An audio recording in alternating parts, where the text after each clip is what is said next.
Hey guys, welcome back to another episode of Comics Gathering. It's Jesse here, your host as always. Today marks our next 5 weeks. We're starting a journey today.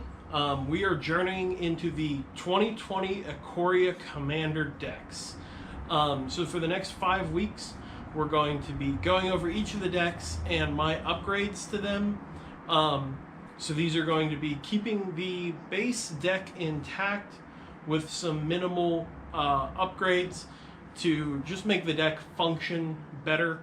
Can't wait to, with the Symbiotic Swarm deck list. This one comes with Cathriel Aspect Warper as the commander, and I have both my handwritten list and the iPad here so I can consult some cards, because these are a lot of new cards in here and I don't know them all yet. So Cathriel is a 3/3 legendary creature, nightmare insect, 2 white, black, green. When Cathriel Aspect Warper enters the battlefield, put a flying counter on any creature you control if a creature card in your graveyard has flying. Repeat this process for First Strike, Double Strike, Death Touch, Hexproof, Indestructible, Lifelink, Menace, Reach, Trample, and Vigilance. Then put a +1/+1 counter on Cathriel for each counter on a creature this way. So this reads to me as a twofold strategy. This is an Abzan graveyard strategy where you're trying to load your graveyard with effectively creatures that are keyword soup. So you can get a bunch of different keyword counters to either spread around or consolidate onto one creature. And then you make Cathriel real big. Now, obviously, if you have a large army, you can spread those out to where needed. Or you can put all these counters on Cathriel and just turn them into a big threat that that you're trying to, beat out your opponents with commander damage. So I built this deck around stockpiling the graveyard with keyword soup cards, and then inherently, when you're putting good creature cards in the graveyard other than Cathriel, you're going to want some reanimation, so there's some reanimation in here. And then after that, we also are going to be adding in some ways to make sure Cathriel can get through to close out the game. So starting into the list here, we have our first card from Ikoria proper, and that is Fiend Artisan.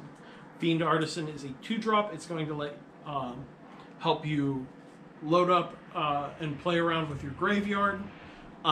Next we have one of my favorite 2-drop additions to the deck, Fauna Shaman.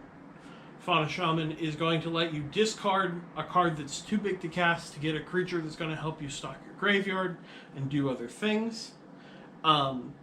Next, we have one of the first new cards from this commander cycle, and that is Cartographer's Hawk. It's a recursive value engine. Basically, it's going to keep fetching you up lands, and while you are in green, having access to searching out planes is something you're definitely going to want. Speaking of recurable ramp, with all the reanimation in this deck, you can certainly bring this card back if you want. Sakura Tribe Elder.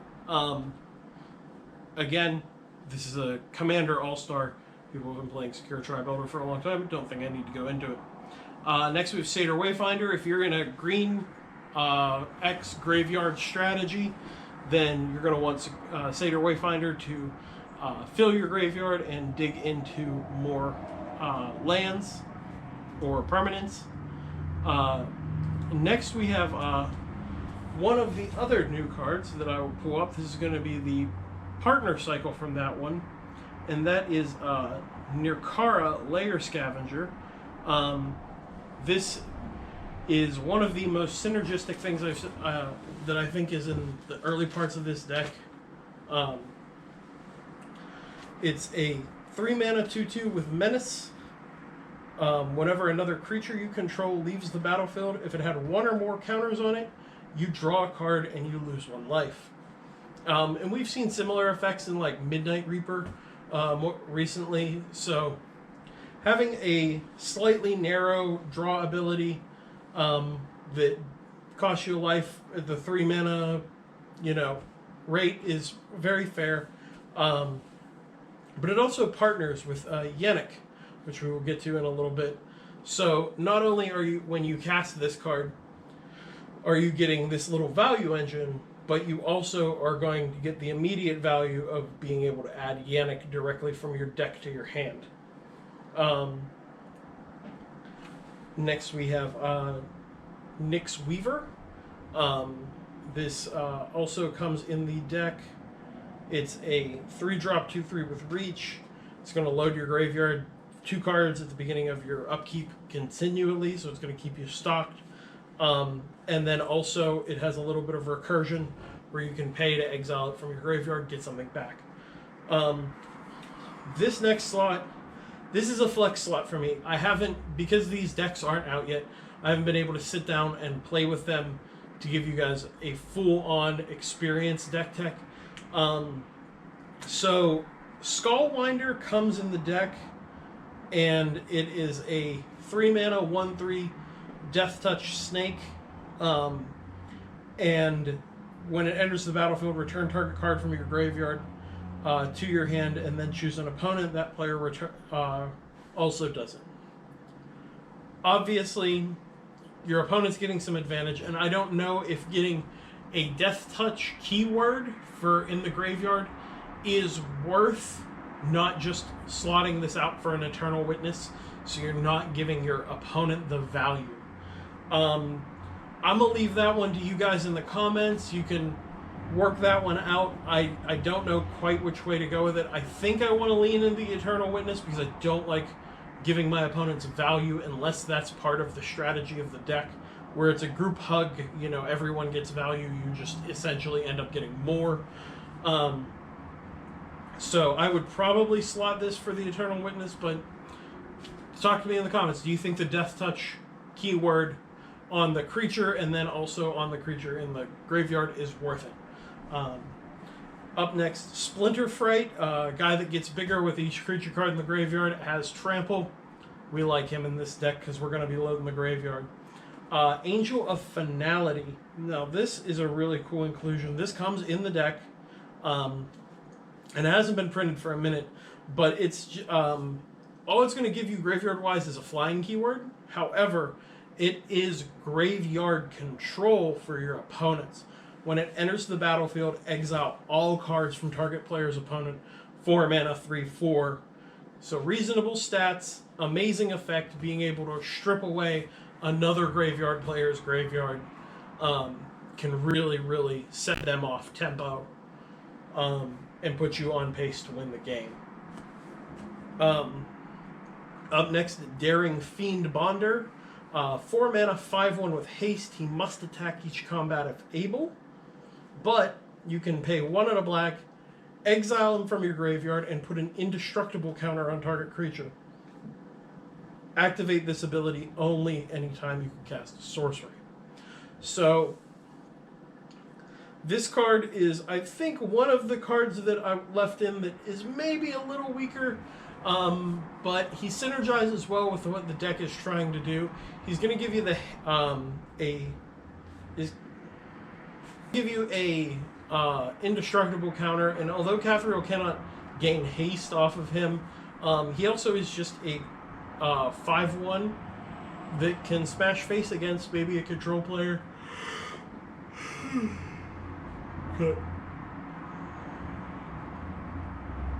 He's also a 5/1 that can just smash face against maybe a control player who hasn't really developed their board state yet, doesn't have blockers, or if they do have a blocker, maybe they're unwilling to trade it for this 5/1 that's getting in.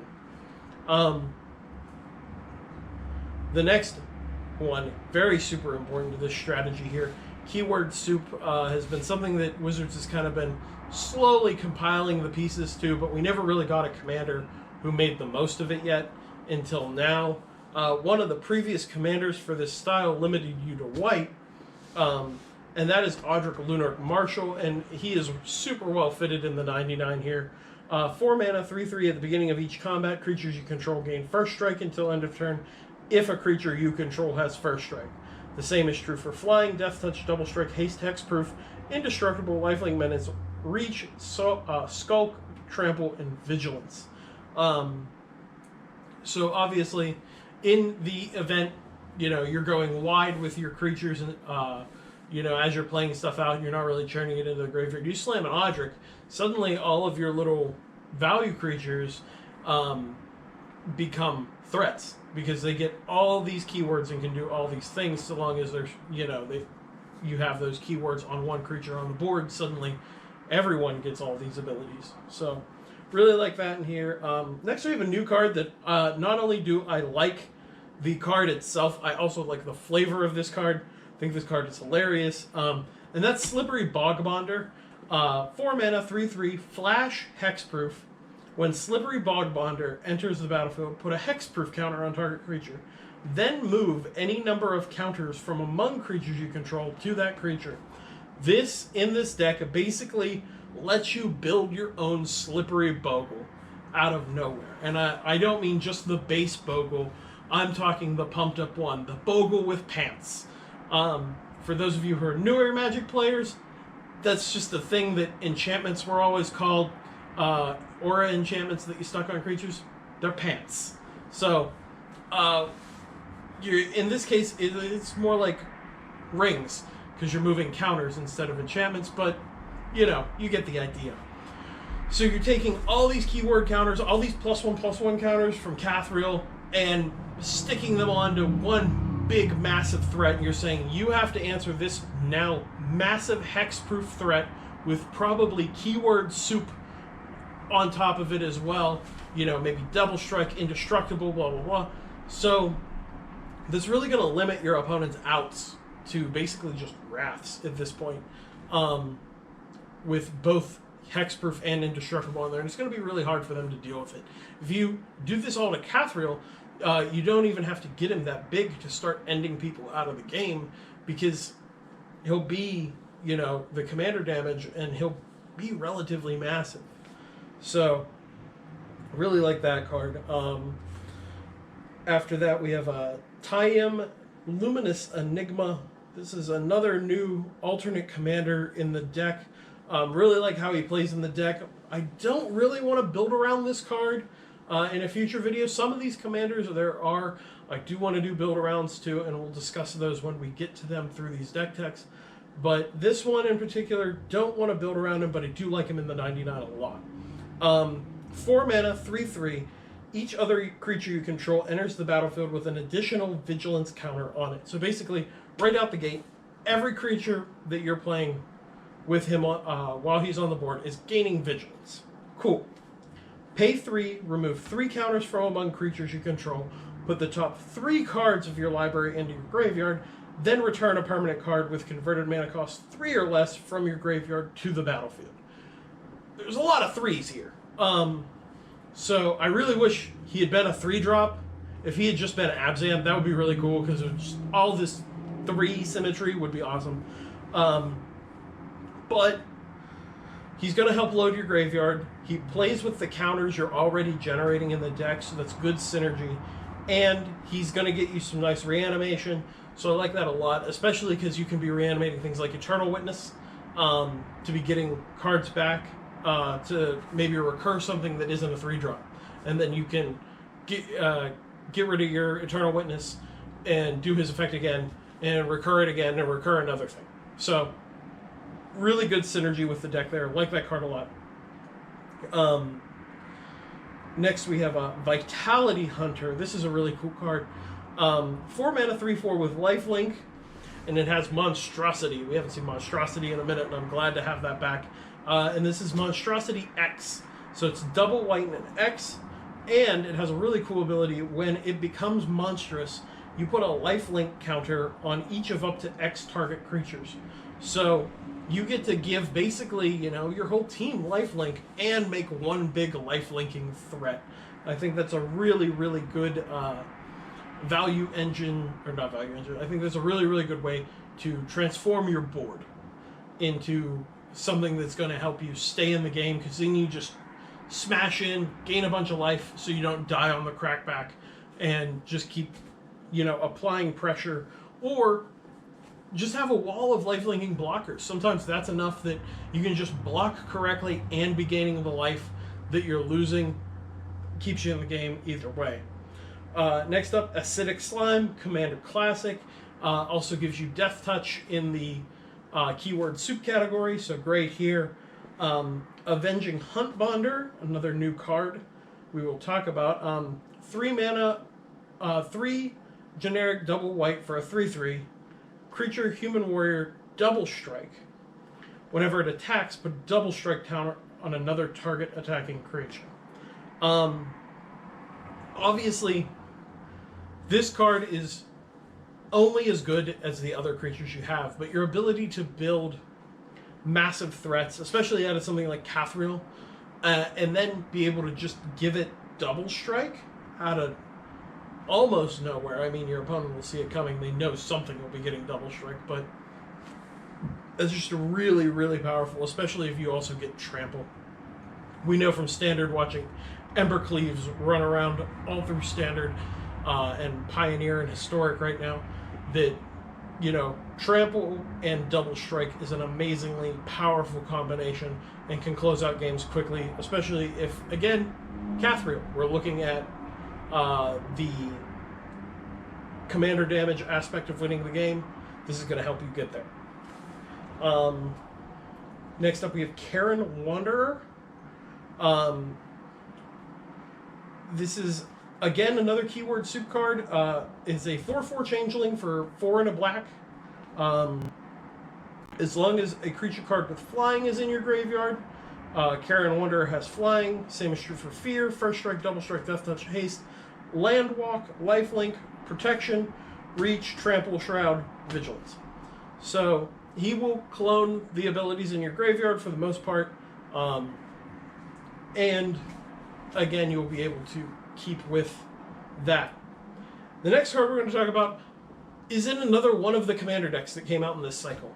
And I think they put it in the wrong deck. This card is from the Otirmi,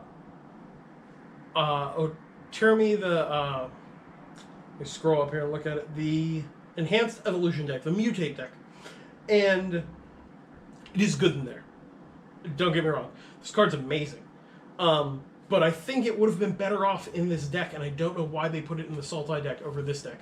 And that is Boneyard Mycodrax. I'm actually going to scroll up to the other one so I can read this card to you.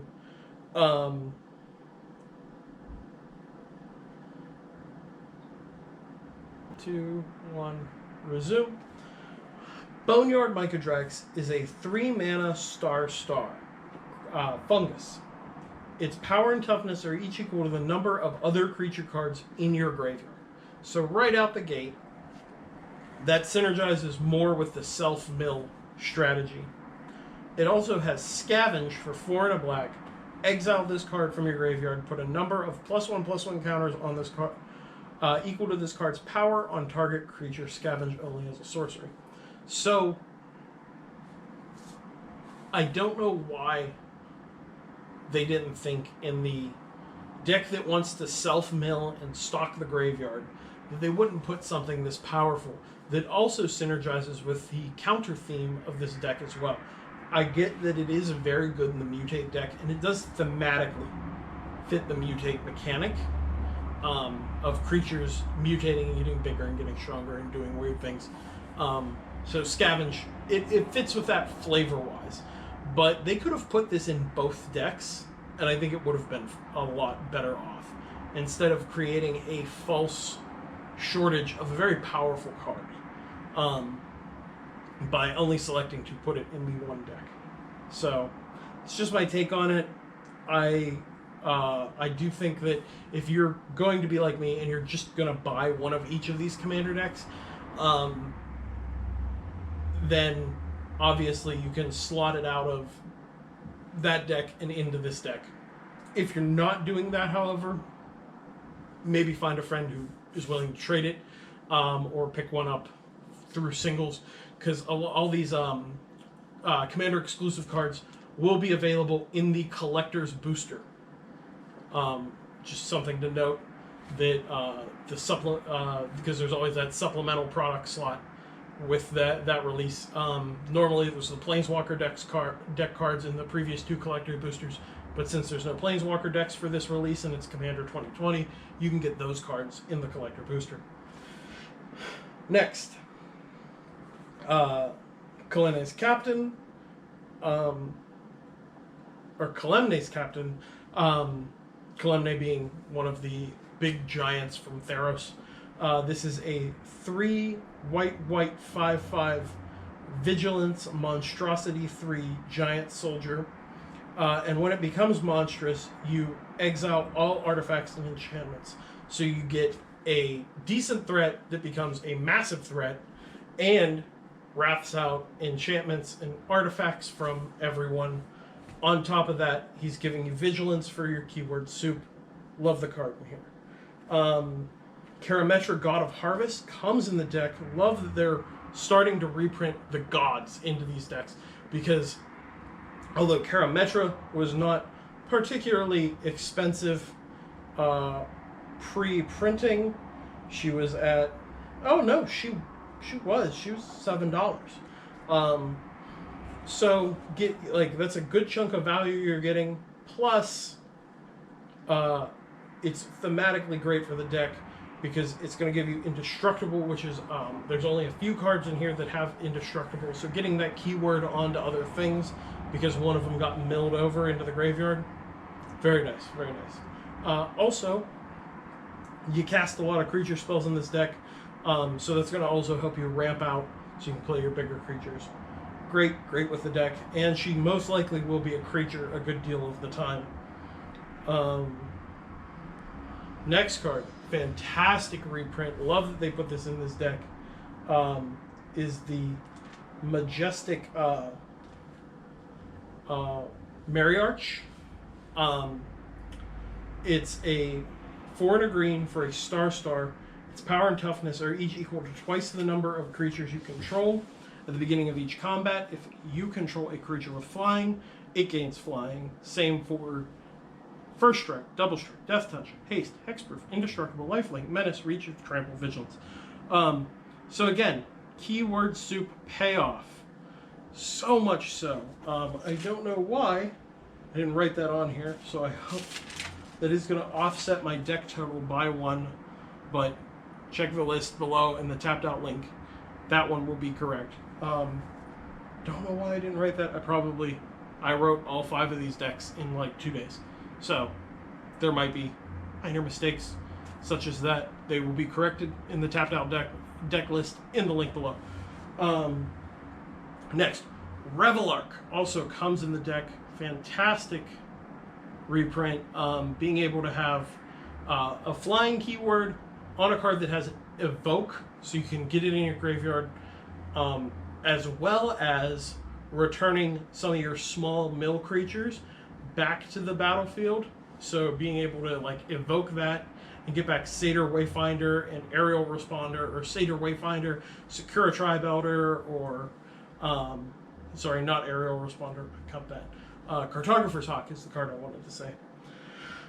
Nice little thing you can do there.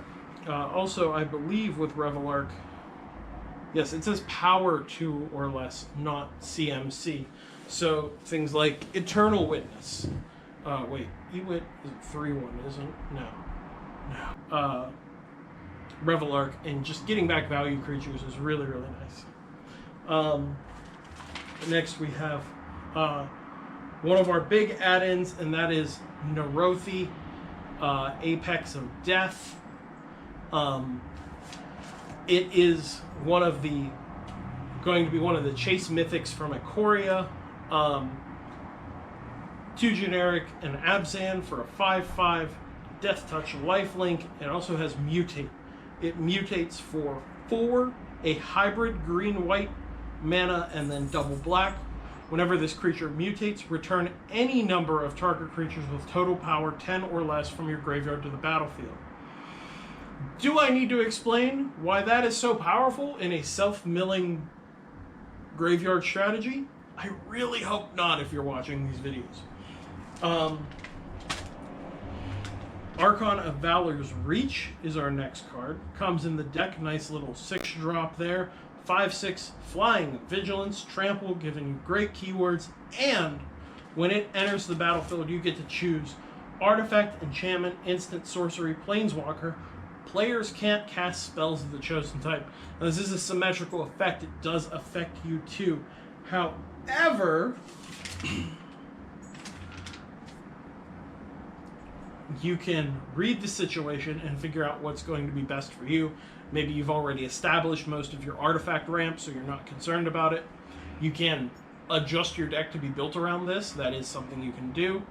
But being able to just turn off one permanent type, especially against when some of these decks are themed very heavily, like Arcane Maelstrom being themed around an instance, if somebody else is sitting down at the table with their variant of that, turning off instance, they're not going to have a fun day. So definitely very powerful card there. Soul of Innistrad. This has been reprinted in a couple commander decks now. I'm not going to go over it. You see why this is good in a graveyard strategy. Soul Flayer, the big delver. Everything you delve out, he's going to gain those keywords so long as they're listed in his keyword soup box. So just make sure you're delving that correctly. Do know that obviously this comes with the drawback of you will not have those counters unless you have another creature with those abilities in the graveyard now for Cathriel. So pay attention to what you're delving and make sure you're setting up yourself accordingly. Then we have Sunblast Angel, fantastic reprint. Nice little way to wrath all your opponents' creatures if they've been being aggressive towards you. Because ETB is destroy all tap creatures. Then we have the card so many of you are going to hate me for, but he works in this deck so damn well. The Gak. Hogak Arisen Necropolis. Fantastic addition to the deck. He puts in so much work because you can cast him from your graveyard if you mill him over, and he has a trample keyword, and you can recur him from the graveyard. Like, he just does so much for this deck that you wouldn't believe. And I know that people still have PTSD over his time in Modern, and you got to trust me on this. He's worth the inclusion. Hornet Queen is a fantastic inclusion. Comes in the deck. I'm going to give you a bunch of death-touching blockers, and that are also flying. So, going to make you a very unappealing target, especially if you net this in the early game with a reanimation spell. Akroma, Angel of Wrath.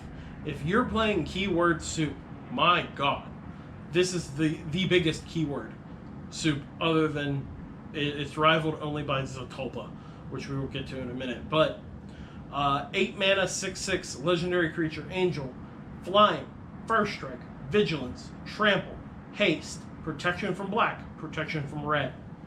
So much on there. And again, great reanimation target too. Cheating that into play, turn 2, 3, 4, that's going to swing the game heavily in your favor. You just start wrecking your opponents. Void Beckoner. It's 6 black for an 8/8 death touch, but it has cycling of 2 and a black, so you're going to get that death touch keyword into the graveyard. And when you cycle Void Beckoner, you get to put a death touch counter on target creature you control. So you're going to be giving death touch at least twice, if not more. Mentioned already, Zatulpa Primal Dawn, an 8 mana 4/8 Elder Dinosaur with flying, double strike, vigilance, trample, indestructible. Again, keyword soup, you mill him over, great reanimation target. Final creature rounding out the creature lineup is Titanith Rex. 9 mana, 7 green for an 11/11 with trample. So again, getting trample keywords. And then also Whenever you cycle it, you get a trample counter on a creature you control. So again, synergizing with spreading those counters around. The deck does come with an Ajani Unyielding. I did not keep him in my final deck tech, so there's a little bit of value for you if you want to trade him away, or if you want to move him into another deck. Just where I took the deck, I didn't really need him. Going into the spells, we have made some heavier upgrades here. So Grizzly Salvage comes with the deck. We kept that in. But we also added in Tomb, so you can surgically put the exact keyword or reanimation target into the graveyard that you want. We have Anguished Unmaking, being able to get rid of permanents at instant speed. Just exiling any permanent gets around indestructible. Really nice. I think it's great in here. Cultivate does come with the deck. Obscuring Haze is part of the cycle out of this series that you can cast for free if you control your commander. And I think that is a really, really powerful ability. And this is not a simple fog. It only prevents combat damage by creatures your opponents control. So you can block for effective kills and then cast this in and make sure your stuff doesn't die, but all of your opponent's stuff gets killed, so you can gang block whatever you need to do. Then we have Victimize. I don't know why they didn't print it in this deck, but it should be in this deck. One of my favorite reanimation spells, period. As an additional cost to cast this spell, sacrifice a creature, return 2 creatures from your graveyard to the battlefield. Trading a small creature for 2 big threats, fantastic. Getting a keyword that you need for when you cast Cathriel, and 2 big threats. Big brain plays. We have Victimize, or not Victimize, I already said that. Harmonize. Harmonize. We victimize, and then we harmonize. Turn somebody into 2 big threats, and then we draw some cards. Living Death. Amazing add-in for this deck. You're trying to just dump everything into the graveyard, you don't really have any good creatures on the board, or a Wrath comes down, or you Wrath. Opponents rebuild. And then you hit them with this, the second Wrath that also reanimates your graveyard. Obviously, decks geared around taking advantage of this are going to do better than decks that are not built around this, but results may vary on Living Death. Reanimate. Unburial Rites does come in the deck. Do like that card a lot. Going to give you double reanimation, basically. Normal casting cost and flash it back from the graveyard. But nice little thing is if you mill this card over, you still got the flashback value. Selective Adaptation. This is probably one of the most push spells I've seen in the entire Commander thing that isn't the free Commander cost cast spells. 6 mana, reveal the top 7 cards of your library. Then choose among them a card with Flying, a card with First Strike, and so on for Double Strike, Death Touch, Haste, Hexproof, Indestructible, Lifelink, Menace, Reach, Trample, Vigilance. Put one of those chosen cards on the battlefield, and the rest into your hand, and then anything else that wasn't chosen into the graveyard. This reminds me a lot of Niv Mizzet Reborn, the 5-color Niv from War of the Spark, and it just nets you like a ton of value in the right deck, where if you're built around it, it's going to be cheat a big threat from your deck into play, like an Chroma or a Zatalpa, something insane, and then maybe draw 2, draw 3, draw 4, and then put other stuff in the graveyard that was unnecessary. So I really, really like that. I really like that it sends to the graveyard instead of the bottom of the deck. All in all, amazing card for this deck, and I think it's going to be a commander staple in any green graveyard strategy for a long time. Then we have Dune Blast, comes in the deck. Probably the best Wrath if you're going the strategy of make Cathriel big to then just beat people out of the game with commander damage, because you clear everything but Cathriel. So, really like that one. And then finally, Eerie Ultimatum. So let's talk about this ultimatum cycle.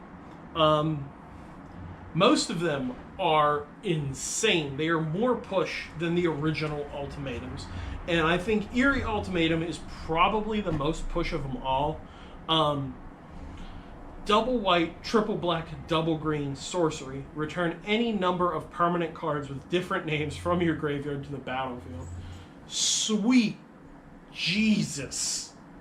Other than basic lands, this is Commander. All your permanents have different names unless you're some weird Shadowborn Apostle Relentless Rats deck. Persistent Petitioners too. Don't want to leave you blue players out.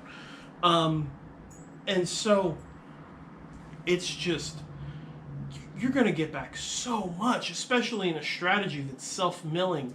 And like, you don't really care if you mill this over in the early game if you're playing things like Eternal Witness, because you're going to get back.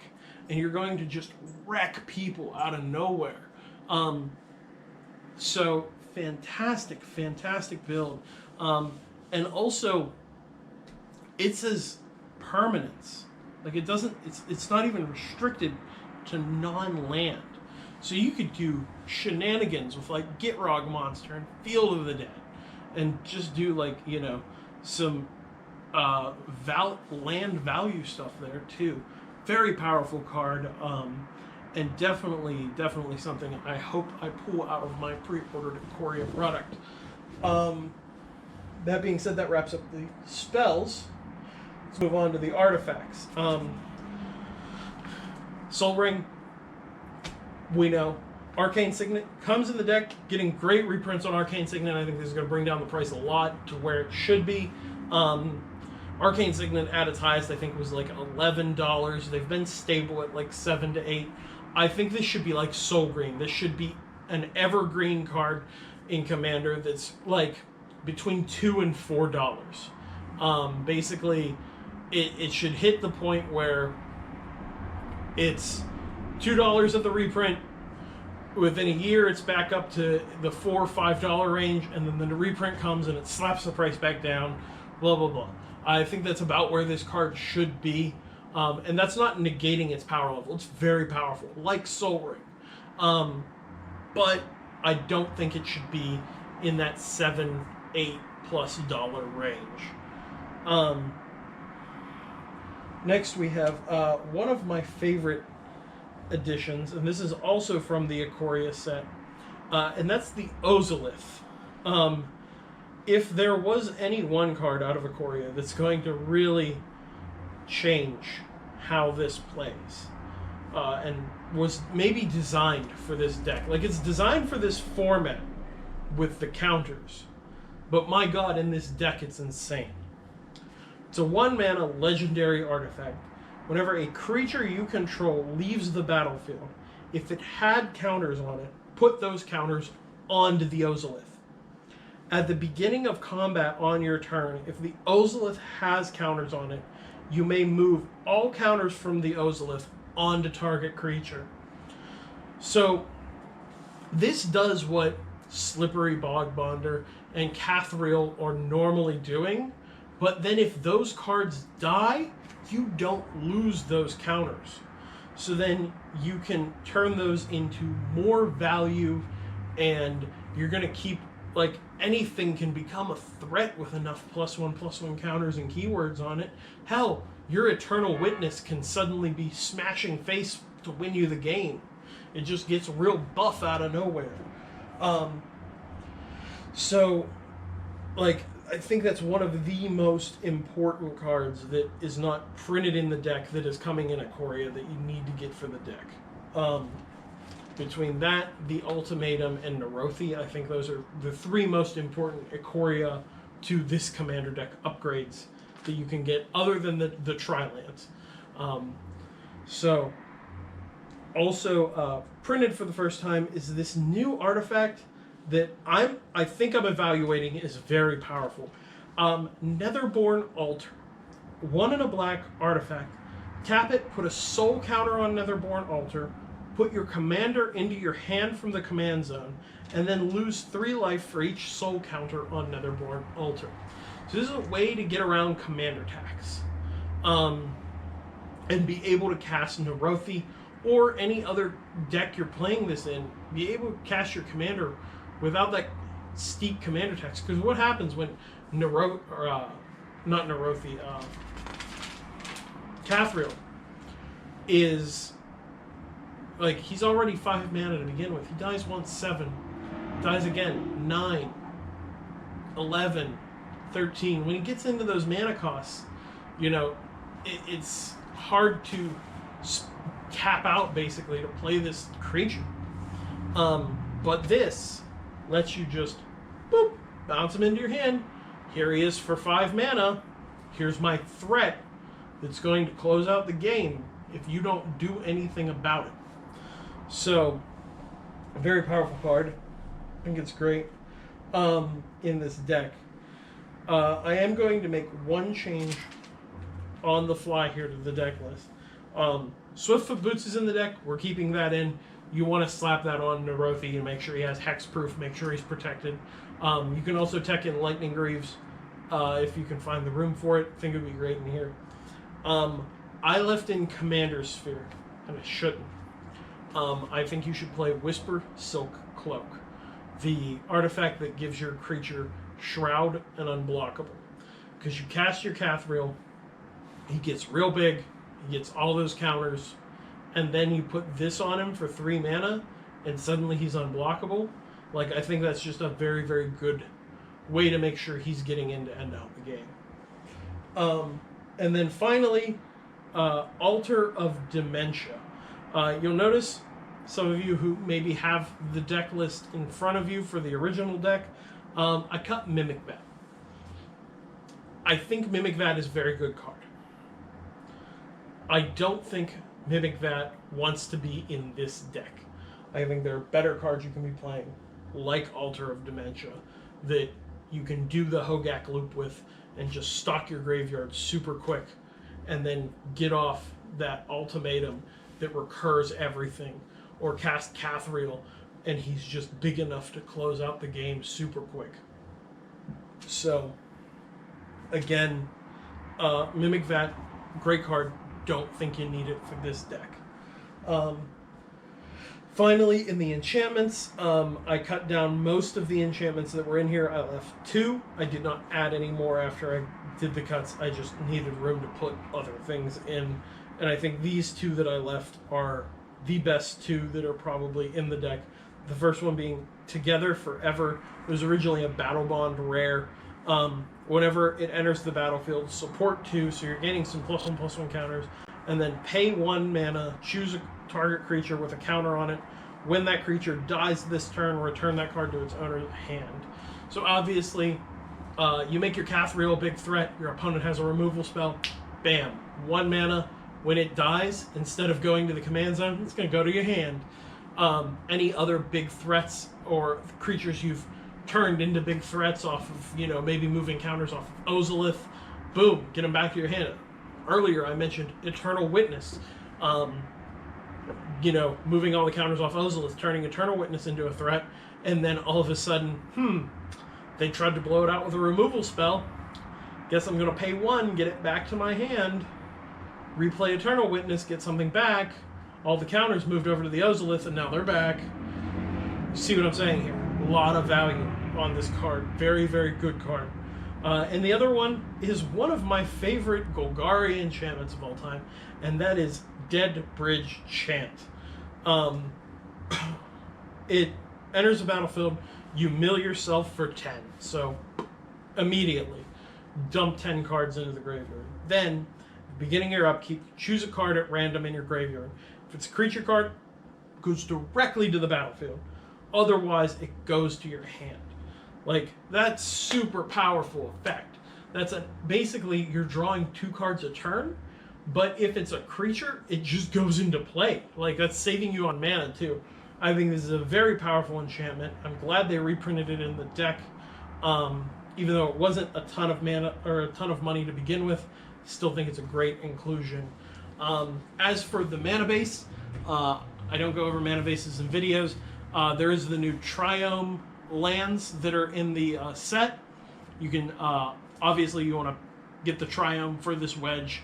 The mana base will be in the tapped out deck list.